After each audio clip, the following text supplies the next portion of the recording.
Anyway, hymn number 150, please. Everyone standing, please. Welcome to Grace Baptist Church. If you take your hymn books to hymn number 150. Hymn number 150, My Faith Has Found a Resting Place, not in device nor creed. Hymn number 150. My faith has found a resting place, not in device nor creed. I trust the ever-living one, his wounds o'er me shall plead. I need no other argument, I need no other plea. It is enough that Jesus died and that he died for me. Enough for me that Jesus saves, this ends my fear and doubt. A sinful soul, I come to him, he'll never cast me out. I need no other argument, I need no other plea. It is enough that Jesus died and that he died for me. My heart is leaning on the written word of God.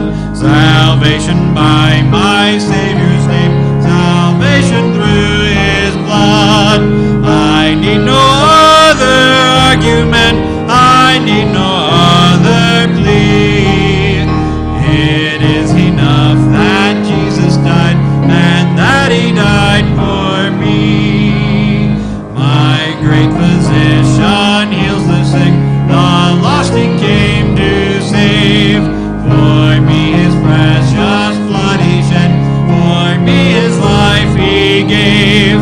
I need no other argument, I need no other plea. It is enough that Jesus died and that he died for me. Good singing this evening. I hope your faith is found in him. That is one way to make sure there is no panic. When you have a firm faith in our Savior, then you know no matter what happens to this world, we are bound for a better place. All right. Brother Cosgrove, would you open our service in prayer, please? Heavenly Father, we thank you, Lord, for this time that we can get together as a body today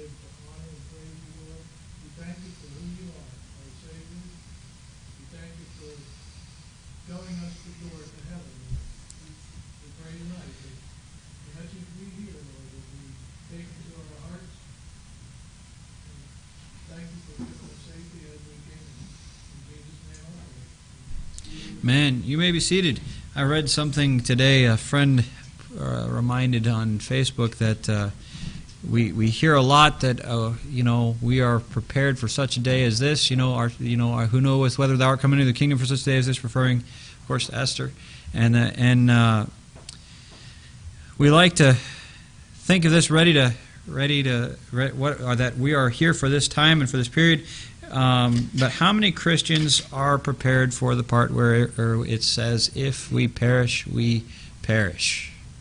And that's the reality of the situation. No matter what happens, we might take a stand for Christ, but are you ready to be the one that says, if I perish, I perish?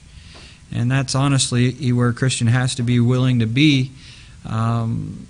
Christ asked some people to be in some pretty not so pleasant places in order to be a witness. I just listened to a documentary or the Forgotten podcast that talked about Eric Liddell and how although he had a brain tumor, Winston Churchill had organized for his release from the prison camp, and then instead he let I believe it was a pregnant mother go out in his place. And he ended up dying just a short time after that. Now, he would not have lived much longer anyway, just because, like he said, he had a brain tumor. But the mindset, he could have been free, but the mindset of a Christian saying, no, that someone else goes in my place, and staying rather to be a minister in the Chinese prison camp for the remainder of his days. Just a different mindset that Christians are supposed to have. And unfortunately today we just don't have much of it. And haven't had much need, I guess. We'll see where we go as it comes. If you take your hymn books over to hymn number 140, hymn number 140. Hymn number 140, We Have an Anchor. Will your anchor hold in the storms of life, when the clouds unfold their wings of strength? When the strong tides lift and the cables strain, will your anchor drift or firm remain? We have an anchor that keeps the soul steadfast and sure while the billows roll, fashioned to the rock which cannot move, grounded firm and deep in the Savior's love. It is safely moored till the storm withstand, for 'tis well secured by the Savior's hand.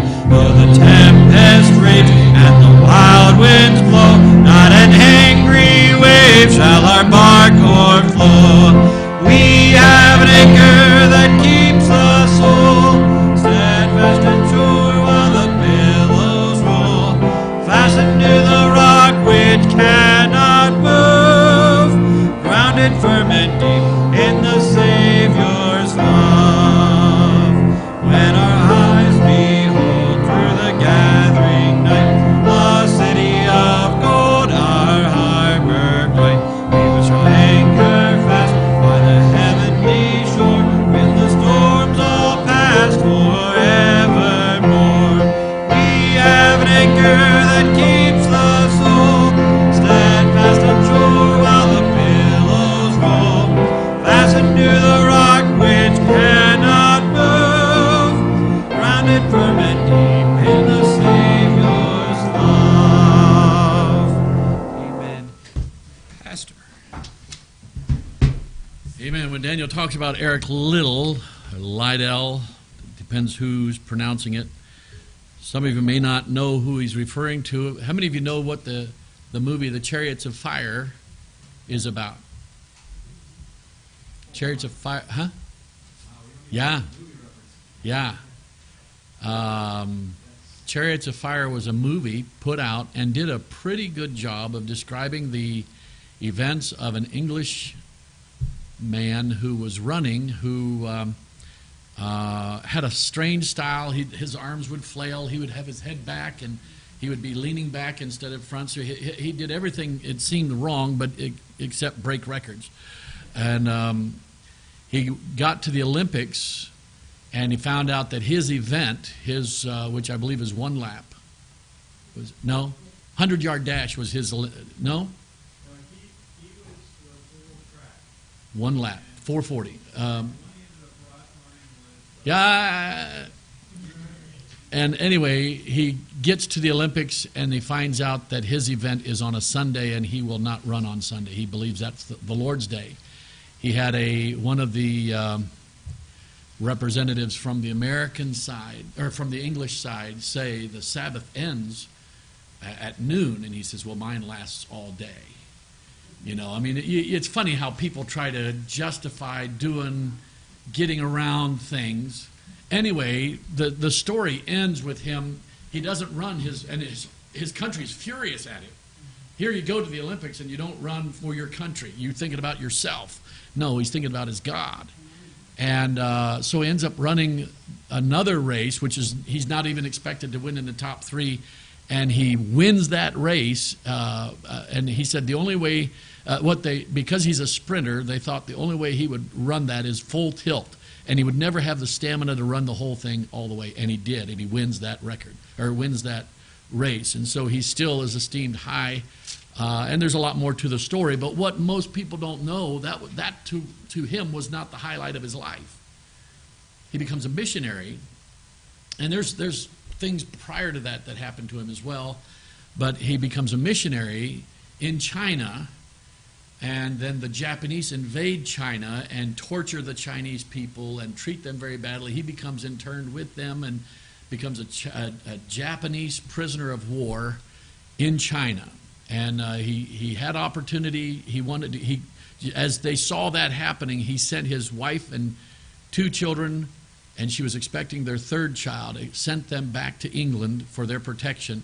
And he stayed to be with his people, be with the Chinese. He said, God made me for China.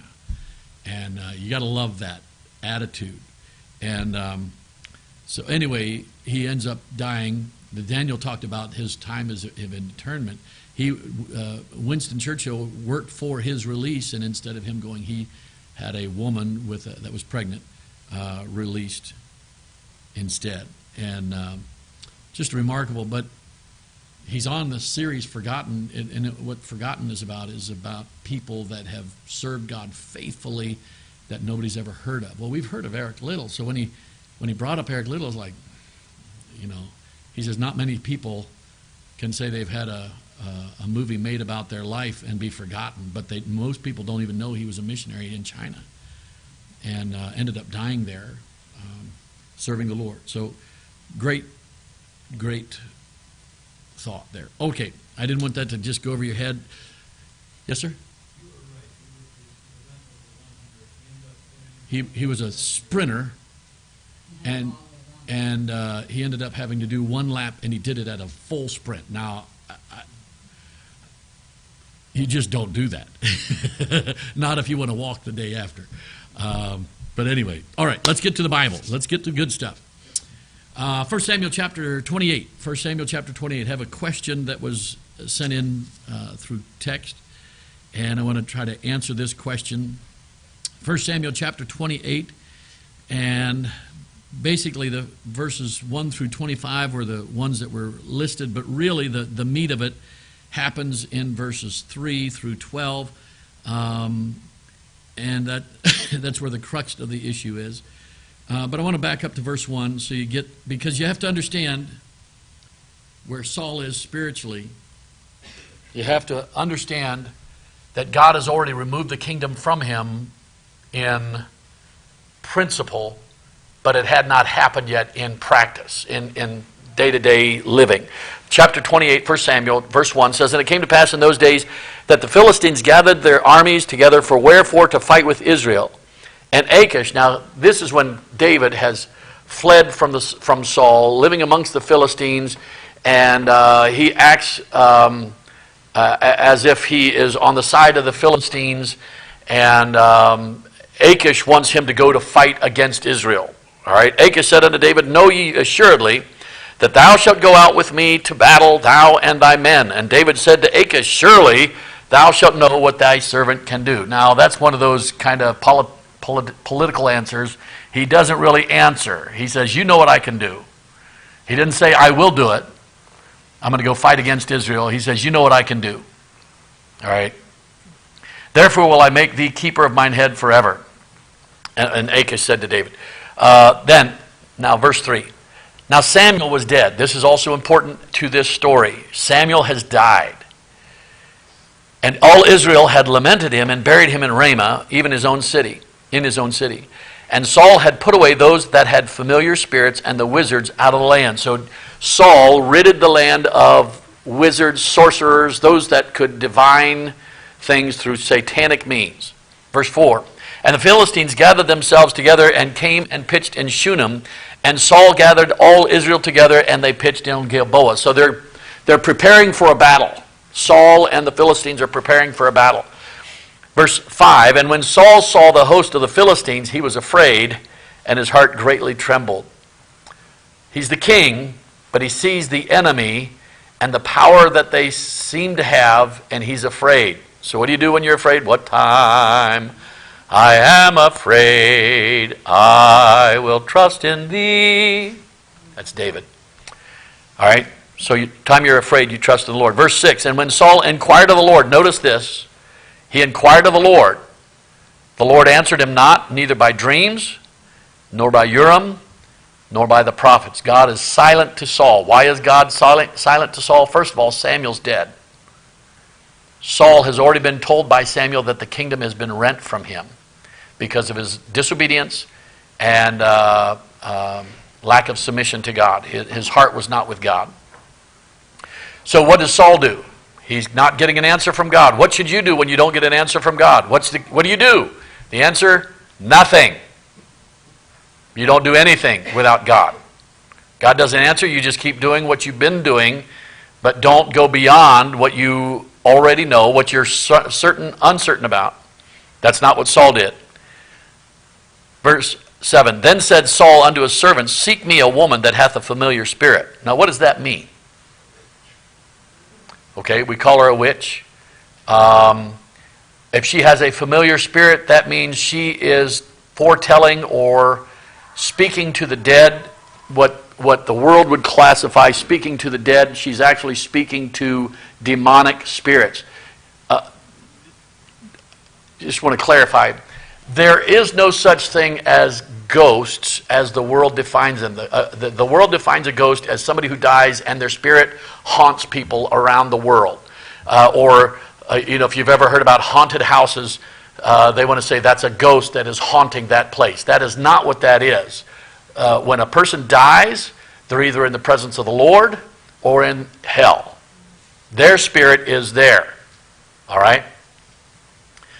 If you have a familiar spirit, that is a demonic spirit that has lived for a long time and may be familiar with your loved one, may be familiar with what they are doing, but they know people in general. And so some people that hold seances, some of them are real in the sense that they are using demonic spirits. Now, they don't call them demonic. They may, in the New Age circles, they call them spirit guides.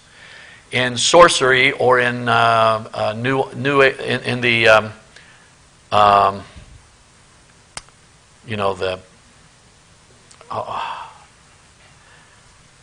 gypsies and those kinds of things, if they're legitimate and they're not just being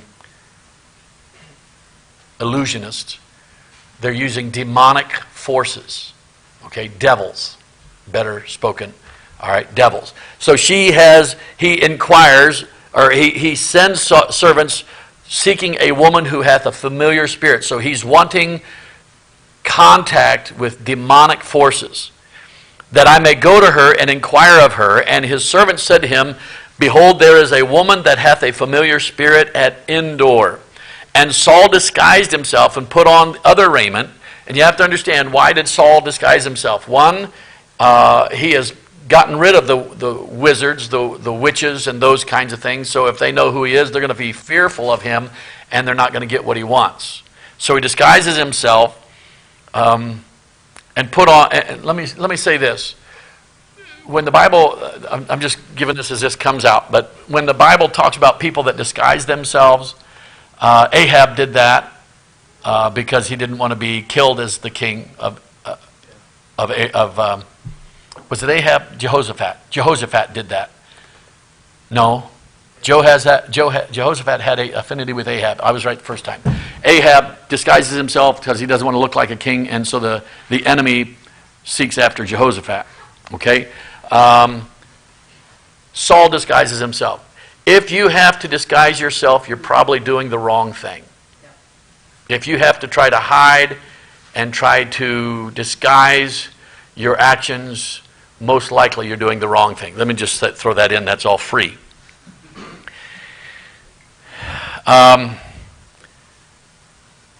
And Saul disguised himself, put on other raiment, and went, and 2 men with him, and they came to the woman by night, and he said, I pray thee, divine unto me by the familiar spirit, and bring me him up, whom I shall name unto thee.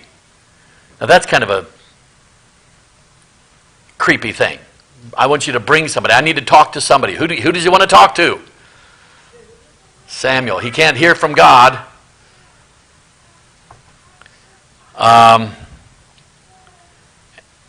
And the woman said unto him, Behold, thou knowest what Saul hath done, how he hath cut off those that have familiar spirits and the wizards out of the land.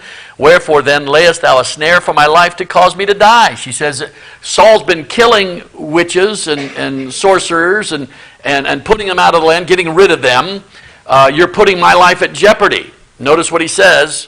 And Saul sware to her, notice these words, by the Lord. By the Lord. Meaning that he is going to keep his promise. What did Jesus say? Swear not by the temple, nor any other thing. If you have to say, I swear on a stack of Bibles, I swear on my grandmother's grave, I swear. If you have to do that, that means you lie most of the time. Because people are not going to believe what you say unless you say, I swear. You're not supposed to swear on anything because you're supposed to always tell the truth. Amen. That's good stuff. But he says, I swear and Saul sware to her by the Lord, saying, As the Lord liveth, there shall no punishment happen to thee for this thing. Now, the question is asked me online. Let me see. He says she will not be punished for doing it. Was it God's will, or was Saul telling a lie? No. He's not saying that God will not. He has no authority to say that God will not punish her for what she is. God already, her punishment is already set. What is being stated here, Saul is saying, Saul, nothing's going to happen. Saul is not going to do anything to you. I guarantee that you're not going to be in trouble from Saul for this. Well, how would he know that? Because he's Saul.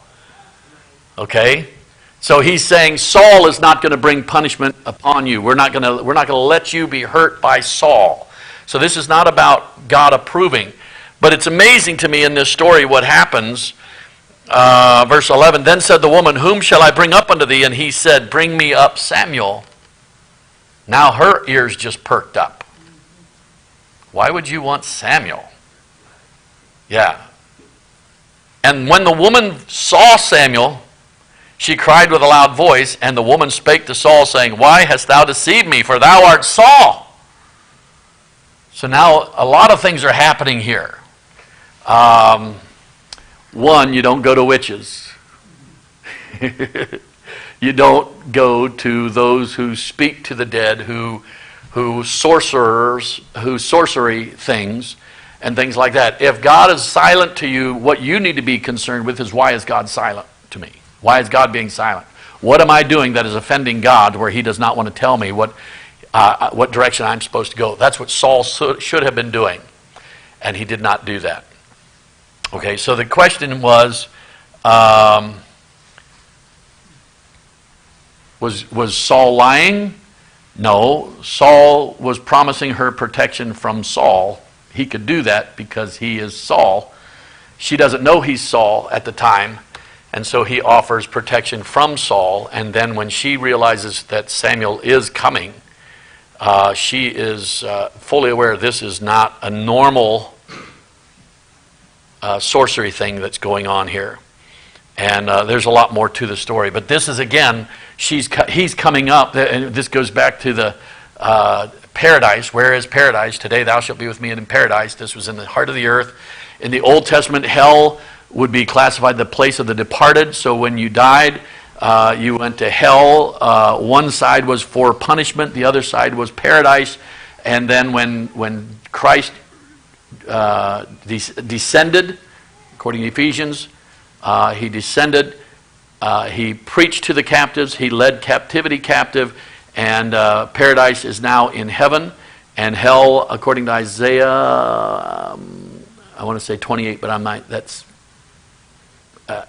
not guaranteeing that at all. Hell hath enlarged itself. Now when somebody dies and goes to hell, hell is in the heart of the earth. There is no paradise. There is no gulf between one side of hell and the other. And that helped clarify some things concerning that. But great question. A lot of stuff there to go over, a lot of things to meander through with that. Isaiah 5:14, hell hath enlarged itself. Okay. Feels like a long time since we've done this. We had Vacation Bible School last week. The week before that, I don't know if you remember, we had so many questions I never got to my lesson. So it's like been a long time since we've been in Philippians. Since we've been able to start Philippians. So any other questions today? Okay, Katrina. Appreciate the questions, by the way. I don't want to discourage you from asking questions. In Isaiah chapter 23,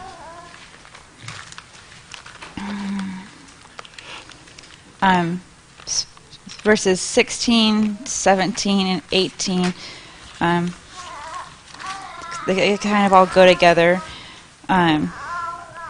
talking about the harlot, Tyre, but especially verse 17 and 18, it says, "And it shall come to pass after the end of 70 years, the Lord will visit Tyre, and she shall turn to her hire, and shall commit fornication with all the kingdoms of the world upon the face of the earth." And 18 is kind of like a continuation of that thought. "And her merchandise and her hire shall be holiness to the Lord. It shall not be treasured nor laid up, for her merchandise shall be for them that dwell before the Lord, to eat sufficiently and for durable clothing." How does that, specifically 17, 18, go together? Committing fornication with the kingdoms, returning to her hire, but okay. How is that holiness to the Lord? I pronounce it Tyre, not Tyre. I've always heard it that way. So, and it talked about a city. Tyre is a city. Tyre, as a city, was a stronghold, and they had a mainland part of the city, and then there was an island, and they were kind of proud. Well, not kind of. They were proud of their fortress that they had made, and were willing to defy anyone because they felt like they could all go into the island, leave the city and go into the island and build that up. And God predicted that he would take Tyre and scrape it like a rock, scrape it flat like a rock, and that people would throw their nets out.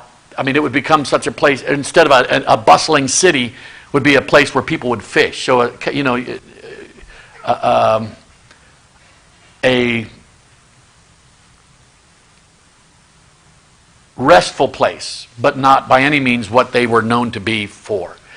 And God fulfilled that through Alexander the Great, who, when he came, the city put themselves into the island, and what he did was he tore down the buildings and made a causeway out into the ocean to the island, taking the whole city, scraping it like a rock.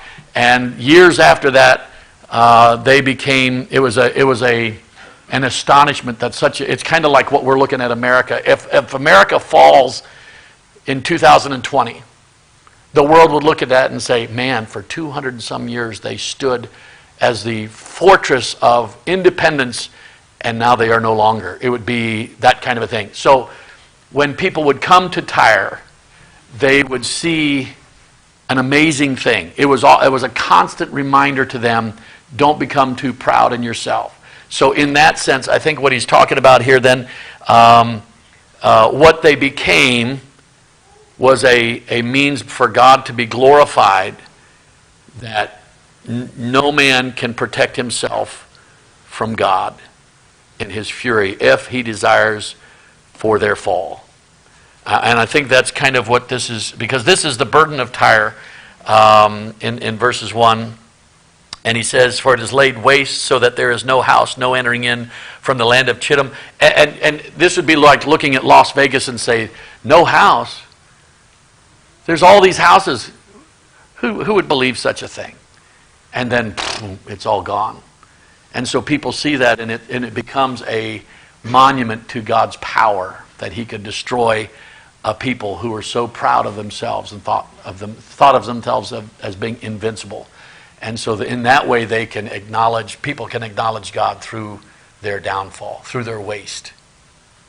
Okay? Does that help you? Not really? Okay? I guess, I understand, and with history and stuff, I remember what you're talking about, how it's laid flat and the way how it is now, but how, if it's laid flat, then how is she going to go about her hire with all the kingdoms if there is no city there? How can she go about them? Well, Tyre became prominent because they were a port city. They were a place where people would pass through, and they would, most of the big cities were on the coasts because they had more industry in that way. People still passed through there. People still needed to go through there to do their business. But now when they come in, they see this city laid waste. And it should have been like what people thought of Sodom and Gomorrah. Every time they walked by Sodom and Gomorrah, God rained fire and brimstone. She will return to her hire, and she will do all this with her merchandise. It's then referring to people coming through the spot and having business and laying up treasure that's for clothing and food. Let me look at one cross-reference here, Zechariah. I just want to correct something when I was reading that. 14. Because when it talks about 70 years, what does that put you in mind of? The Jews, Right. Jeremiah's prophecy. So I forget the theological word for that, but some prophecies have a duality, and this could be making an allure, because is it Isaiah?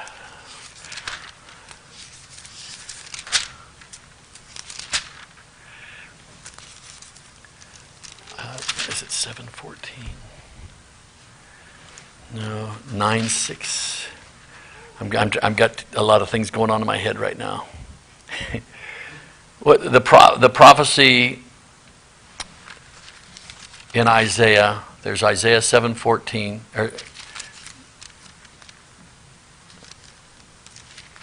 Maybe I'm thinking of Ezekiel. Thou was with me. That's Ezekiel. That was with me in the garden. Is that Tyre or is that Cyrus? Daniel, you listening to me?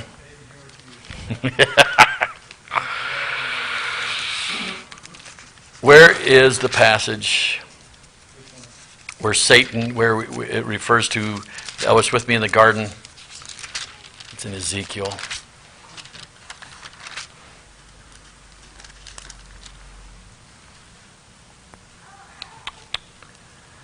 Oh, why?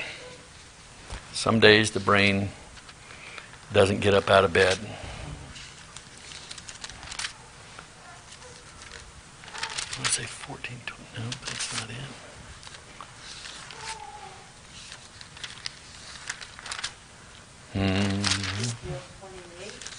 Is it 28? I thought it was 14:28. Tyrus's pride, that sounds right. Yes. Ezekiel 28. Verse 12, Son of man, take up a lamentation unto the king of Tyrus, and say unto him, Thus saith the Lord, Thou sealest up the sum full of wisdom and perfect in beauty. Thou hast been in Eden, the garden of God. Every precious stone was thy covering, thy sardius, the topaz, and the diamond, the beryl, the onyx, the jasper, the sapphire, the emerald, and the carbuncle, and gold. The workmanship of thy tabrets and of thy pipes was prepared in thee in the day that thou wast created. So He's talking in the entire chapter. He's talking about Tyrus the king. That's not the same as Tyre. I'm not trying to make them the same thing, but he's using that. But in the midst of that, he says, "You were in the Garden of Eden." So that's obviously a reference to Satan, but using a duality there. There's a specific term in theology for that. I think that's what's happening in Isaiah when it comes to Tyre, because the 70 weeks is obviously a reference to Jerusalem being rebuilt, that the remnant would come back in. So there could be a duality recognized there, that Tyre is being referenced as, because Tyre had such a huge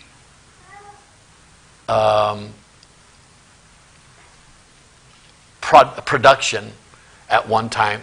So in essence, he's saying that that's what Jerusalem would become. And really that's a reference to that has not yet happened, when Jerusalem becomes in the forefront. Okay. All right. A lot of stuff going on in that passage. Okay. Someone else? Doug, you said you had several questions. Back on the thing that you were saying about Saul, how did Saul think he could pass himself off as someone else? Saul thought he could do anything. Because it was, even if he was different. That's you can't. I can't answer how Saul would think. True. He was out of the will of God. Yeah. He had already been told by God that the kingdom was going to depart from him, and yet he still is trying to kill David. He's still trying to protect his kingdom, and that went on for 12, 13 years in that state of mind. In the midst of that, Samuel is out of the picture too. He's not there the whole time. But so anyway, your question.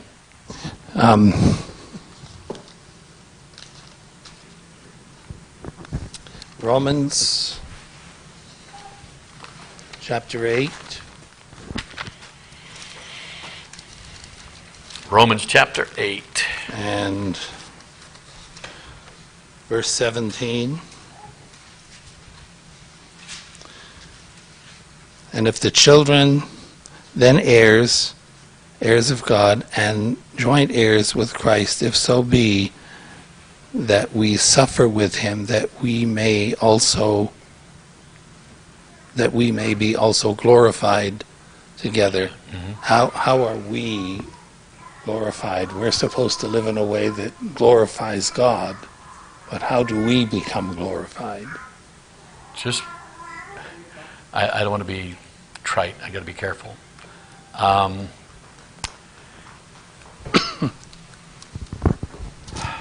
What do I deserve? Hell. Hell. The fact that God allows me into his presence, it glorifies me. Okay? Oh, all right. That's a glory unto me. I see. It's not making me God. It's not saying I deserve to be there.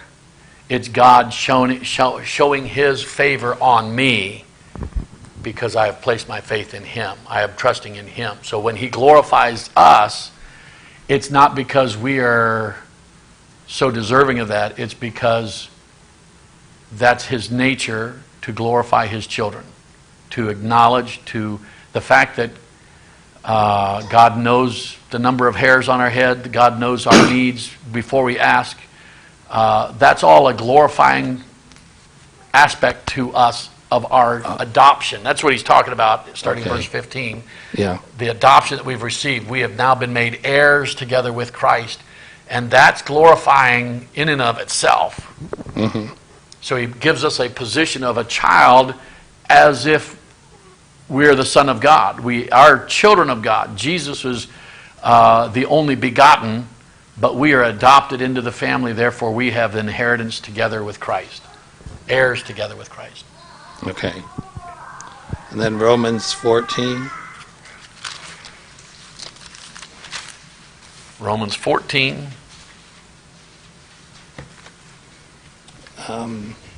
Verse 22. This is the chapter that deals with you can't judge a person by how he celebrates a day or Yes. what food he eats. It says, hast thou faith? Have it to thyself before God. Happy is he that condemneth not himself in that thing which he alloweth, and he that doubteth is damned if he eat, Okay. because he eateth not of faith. For whatsoever is not of faith is sin. So, What's your question? well, it's a bunch of them. It says, hast thou faith? Have it to thyself. We're supposed to share it. That's not the faith he's talking about. Oh, okay. That's the faith that he's talking about is the confidence that I say, I'm going to celebrate the birth of Christ. And somebody says, well, that's a pagan holiday. You shouldn't be celebrating, Christmas. Well, that's not something we're supposed to judge each other over. If you're going to have that faith, have it to yourself. Don't try to force somebody to do it your way. Oh, okay. Okay? Have it Right. to yourself. That's the kind of faith he's talking about there. And then the next sentence, happy is he that condemneth not himself in that thing which he alloweth. Right. Where, So, is that a doubtful disputation, something No, that I might do? that's where he's drawing the line. Am I on here? That's where he's drawing the line. So somebody could say, I think the Bible is obscure on the subject of drinking alcohol. Therefore, I'm going to think it's okay to drink alcohol. And as long as I don't get drunk, and believe me, I've heard a lot of Christians say this, and it seems like it's getting worse, Christians that are saying this. It's okay to drink as long as you don't get drunk. Paul just said that if I'm going to do that, I can do that unto myself, and you can't say a thing about no, because that's not a doubtful disputation. Wine is a mocker, strong drink is raging. Whosoever is deceived thereby is not wise. So I'm going to say, at the very minimalist, you think you can drink, you're not wise, and I'm going to classify you as a fool. You're going to take that course, then I'm going to take it as you're not seeking the Scriptures for wisdom, you're seeking the Scriptures to justify what you want to do. And because the Bible does say much about alcohol and what we should not be doing with it. All right, so this is why when he talks about doubtful disputations, it's not about anything that God has already declared. This is sin. Man, woman, two genders. Yes. God does not give us room to change that. So that is not a doubtful disputation. I feel it's okay to be a woman, even though God gave me the body of a man. No. God said, you were made a man, therefore you are a man. I don't care what you call yourself. That's not a doubtful disputation. That's God establishing the authority of right and wrong. All right, now doubtful disputation, just to be certain, he gives us a couple of them. How you celebrate a day. Yes. And then how you, whether you eat meat that had been offered to idols. And Paul said he felt completely in line with that. Now, when he uses that, though, he says, if you sit in the marketplace and you're ready to eat and a brother sits next to you and you have not even asked whether the meat that you're about to eat has been offered to an idol because you don't care, then he sits next to you, he orders up a filet mignon and says, by the way, was that offered to an idol? And they say, yes, it was. Well, was his? Well, yes, it was. You know what Paul says? You should not eat for his conscience sake. You should not eat that for his conscience sake. You say, that's not fair. That's thinking beyond yourself and not just about yourself.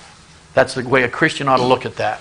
It's not because Paul could say, okay, I'll take it home and eat it later. But Paul's saying to be uncharitable to that Christian who believes that way is to do harm to his conscience, and therefore I am not loving him as I should as a brother. And he even calls it a sin against Christ when I do that. Even though it's something that I say, it's okay for me, but if you violate somebody else's conscience, and this is what I say about this is what people don't like when I bring up, I say about alcohol. So you say it's okay for you to drink alcohol, but that offends me greatly, that you would drink alcohol. Now, as a brother, you should not want to offend me, therefore you should abstain from alcohol on that basis alone. But I've never had anybody say, well, I'm going to stop drinking because you said that. Not one. So They don't care if you're offended or not. They don't. No, it's all about, I want to justify what I want to do. And I'm going to just use the verses that make it look like it's okay for me to do it. Yeah. Yes. Can I just ask we're talking about sitting down to eat with sitting down to eat with someone who feels that that's been Meat offered to idols. Yeah, the meat Okay. offered to idols. Is there a way that that transfers over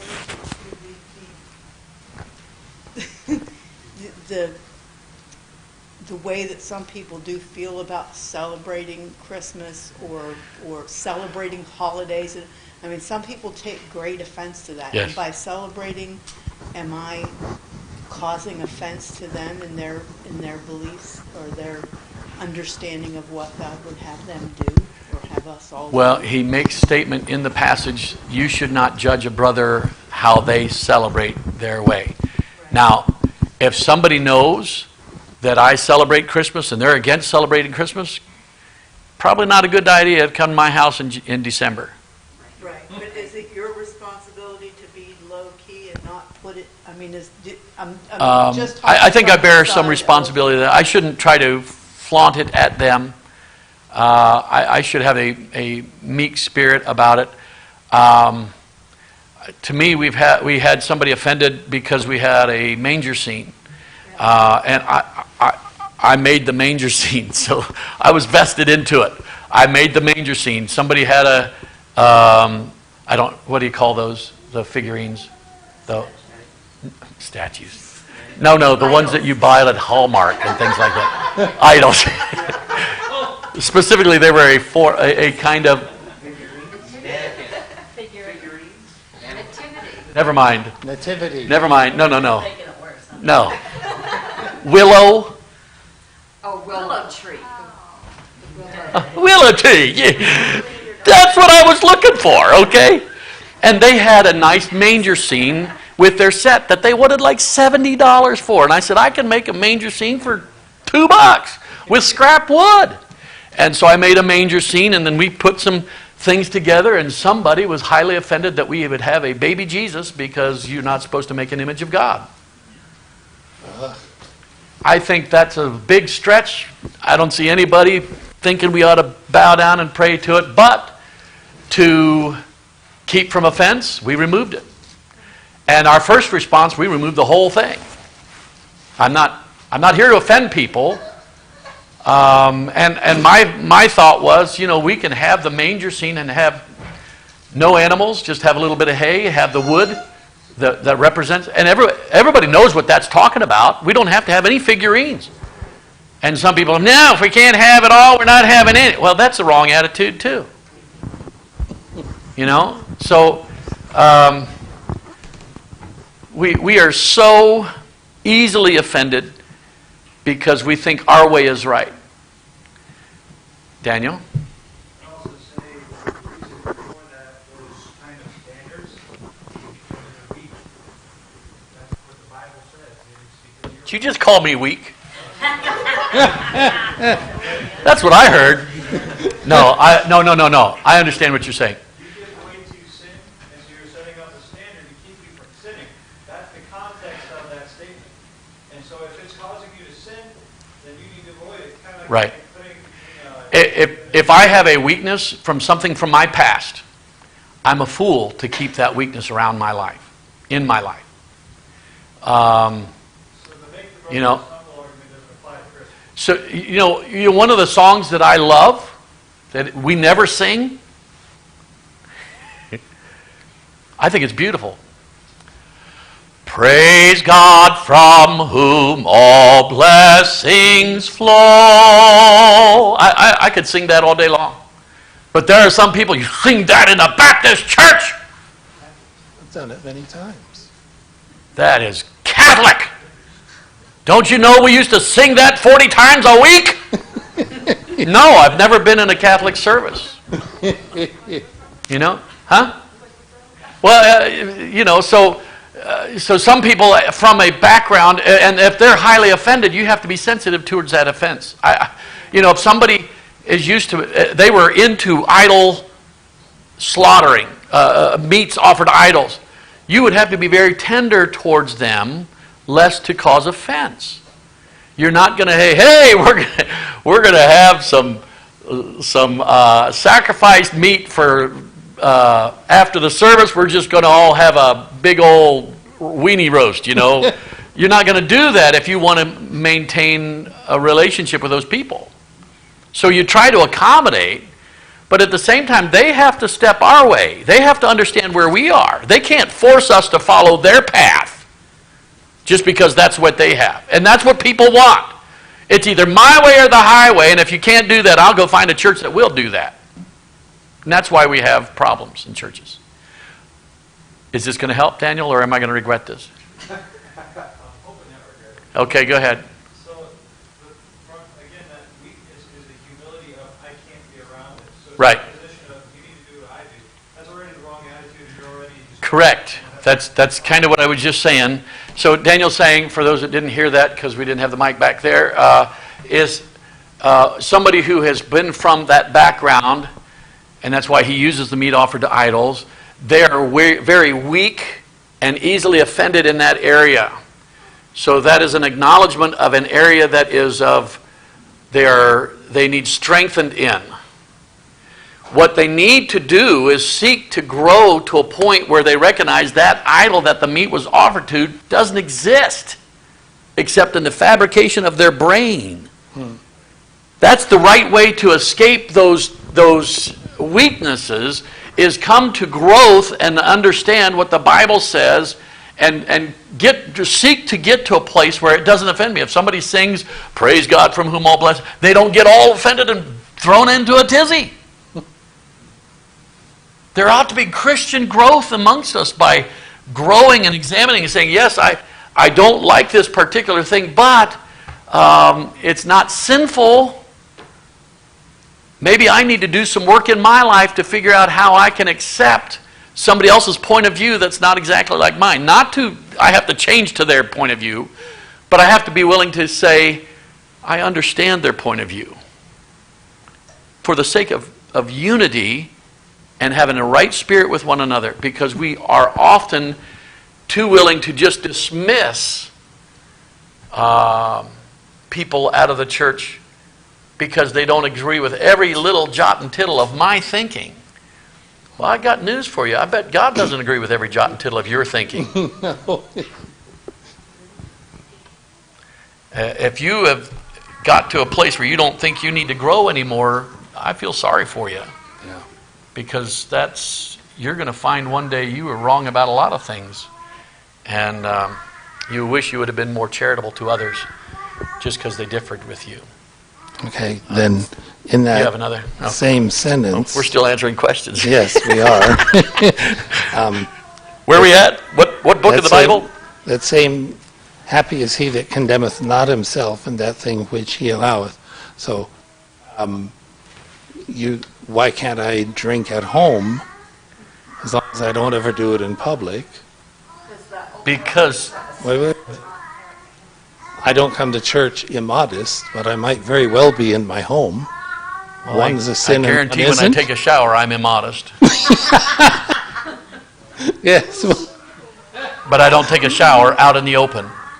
No. But the Bible says in the Old Testament that strong, not even to look at it. You don't even have to use that verse for drinking.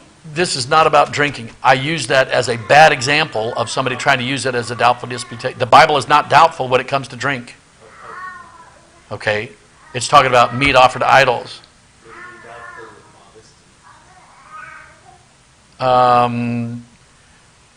It's clear the Bible wants us to be modest. There might be some doubtful aspects as to what modest is required to be modest. There might be some variances of differences. Yeah. Modesty requires another person to be in the room, right? Yeah. There. No. Thank you, Daniel. I don't want to go there. I don't want to go there. Here's where I think when it comes to things that have a certain level of a degree. God gives us a certain level of liberty. When you get to a point where you feel like what you understand something to be, and you have studied it, it's not just a matter of what you like. Because modesty a lot of times is, somebody thinks, well, I look good in this, and I think it's modest. Well, that doesn't set the standard.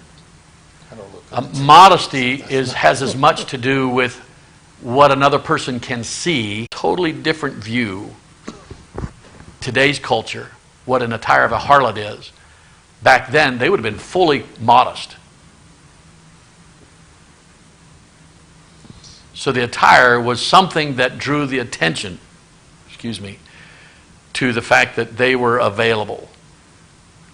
I'm not sure we understand exactly what that is, but I guarantee they weren't walking. A woman would not walk around like a woman walks around today in Bible days, and that was the attire of the harlot. That's not what it's talking about.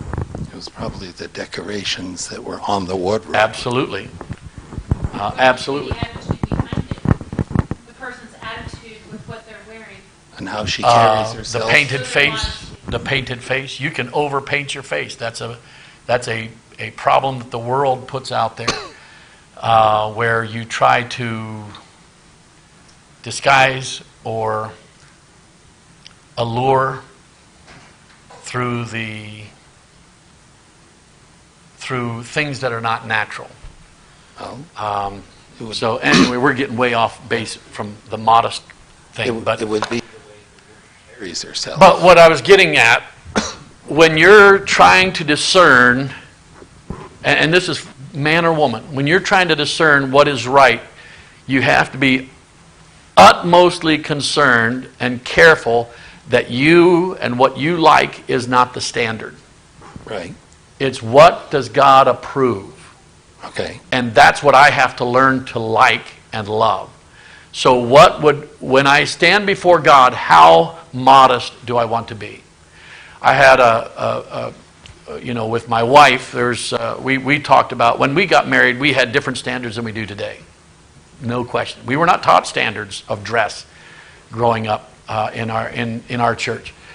And we started talking about this, and I started thinking about, what do I want other men to see of my wife? And that was one thing. But when my daughter got to an age where she started to could present a problem, I realized, there's a little more involved in this than what I was even doing with my wife. I let her become a lot of the time, the arbiter as to what she would dress like. But she would ask me, is this okay? And what that meant was, am I revealing things too much? Does this seem sensual?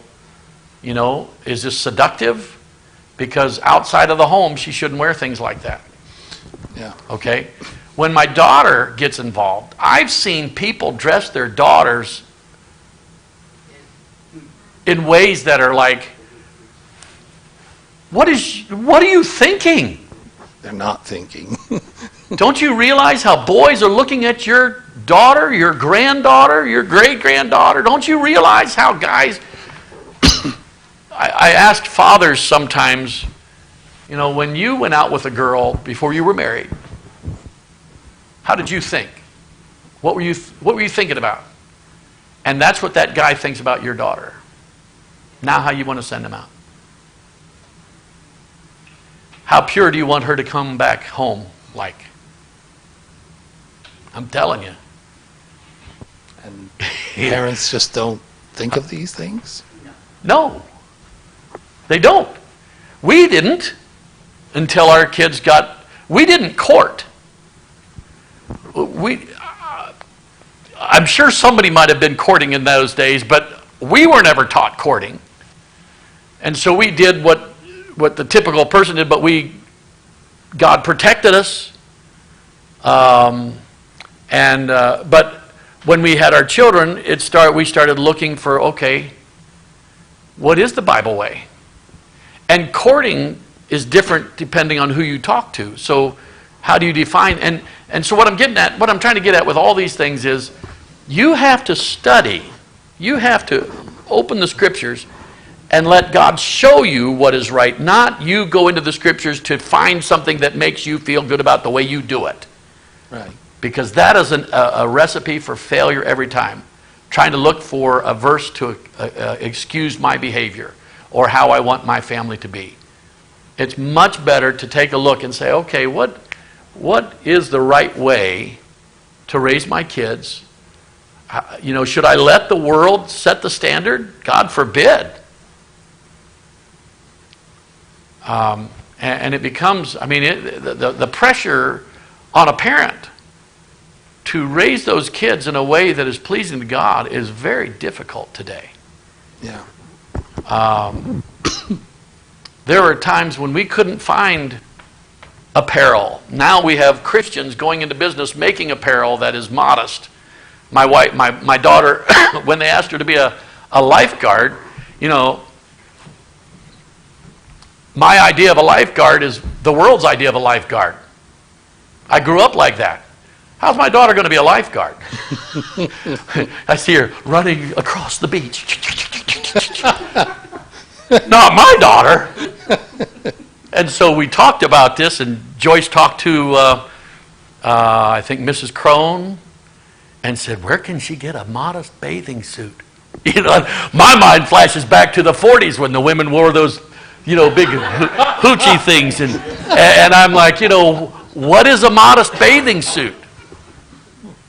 I went through a period of time in high school, even as a saved teenager, I loved it when I had an excuse to take my shirt off and show my body.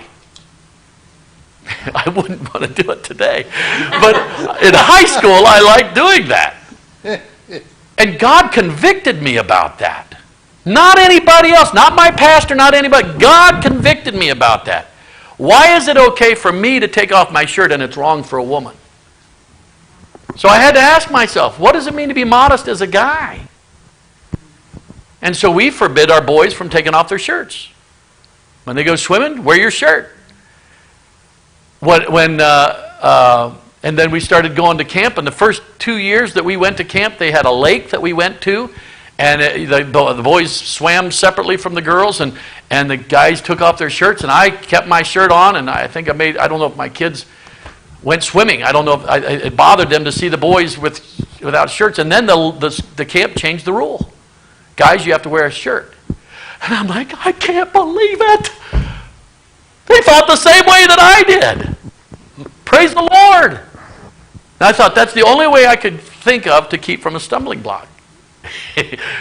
And to me, it's been, my life is a series of asking questions. Okay, am I doing it right? Am I doing it this way because that's the way the world does it? Or am I doing it because the Bible says that's the way we ought to?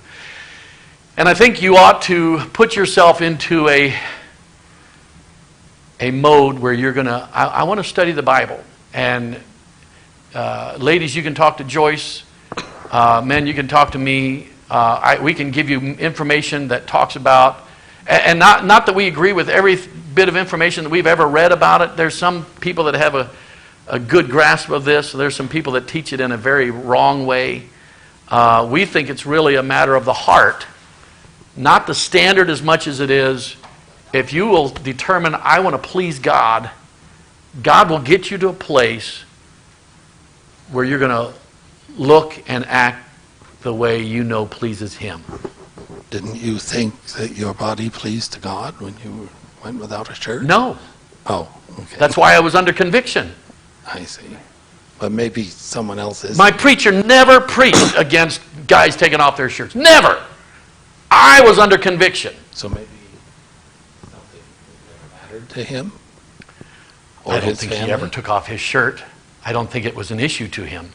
Oh, I see. Okay. Standards in general, separation in as far as dress, was never spoken in our church, the church that I was saved in. I see. I went off to Bible college, and I'm hearing things, from one extreme to another extreme. For the first time, I heard Christians shouldn't have a television in their home. I'd never heard that before. My pastor listened to the Beatles. And I'm like, I knew that was wrong. I felt that was wrong. Why? Because I had listened to the Beatles before I got saved. I didn't think it was the right thing for a Christian to do because the Beatles have an anti-God philosophy. I knew that, and I'd only been saved 2 years. So our church was not the most separated church. But we had a desire. I tell Daniel, if you want to meet the right girl, just serve God full force, doing the right thing. And when you see another girl doing the same thing, introduce yourself. That's really Joyce and I. We were in church. We were friends for 2 years before becoming a couple. And there's a lot of circumstances in that. But one of the things that I admired the most about her was her love for God. I knew she loved the Lord. She wanted to serve God. And I didn't see that in very many of the girls. The girls my age, none at all.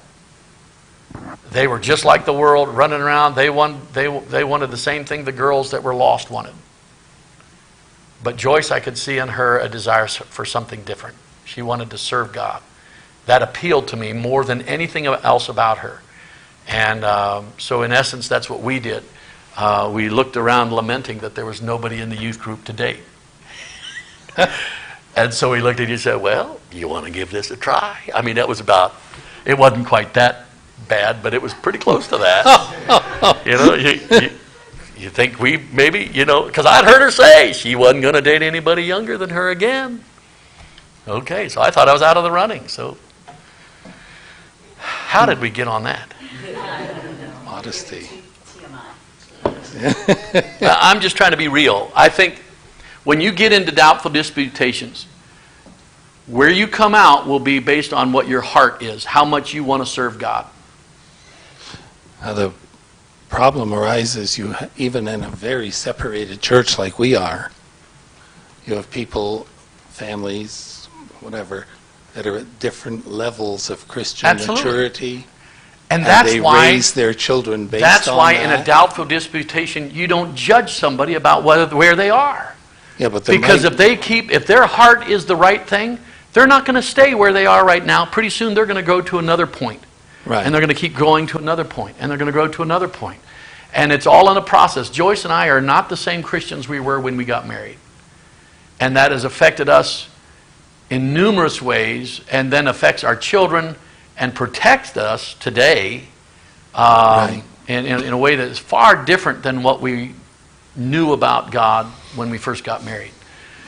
So that's why when you see somebody growing, you don't throw a block in the middle of their road to try to trip them up. You encourage that continued going down that path. Just keep serving the Lord. Just keep trying to figure out what is the best thing for you to do to honor God. And you have children that are growing up while their parents are maturing, they get confused. Well, we used to do this, now we're not allowed. And there were things that we once watched as a family that I stopped letting them watch. And to me, it was a great teaching point. A great time to sit down with my kids and say, now look, we used to watch this because there really wasn't anything bad, but they've started adding this. What about shows that now add in a homosexual character and make them the primary? I mean, look at where Disney is going. Look where Hallmark channel is going. There are places that you used to feel comfortable going that you can't go there anymore. Right. And it's not going to get better. Barring revival, it's not going to get better. Yeah. And if the Christian, they used to say, wherever the world is, the church is just following 10 or 15 years behind. So as the world gets worse, the church is getting worse too, just not as far. Well, I don't want to be Amish. I'm not saying be Amish. I have enough family in that. But I'm saying there ought to be a place where we draw the line and say, okay, I'm not going to go beyond this point. And if the world doesn't bother you enough to stand that way, and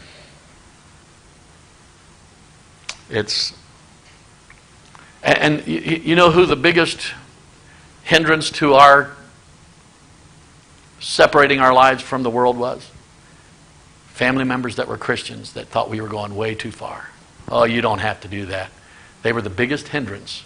Other Christians that were family thinking that man, you guys are really going off the deep end. Yeah. What, you got some kind of a cult thing going on there, you know? Mm-hmm. But You that's because They're not separated from the world. They No. want to live just like the world, but go to heaven. But don't you, by the way you live, put them under conviction? Well, that's never been my aim. No, I but think that's isn't why that why Jesus they was hated by the respond Pharisees. the way they do. He exposed their religiosity, but their lack of relationship with God. And so, I think that's sometimes why God allowed us to go through such hard things. People that questioned our sincerity saw the truth of it through our going through those hard things. And we became a testimony in that way. Okay, I'm going to have to put a stop to it there because it's 10 after. I didn't get to Philippians again. Let's go ahead and do the prayer requests. I got Joyce's.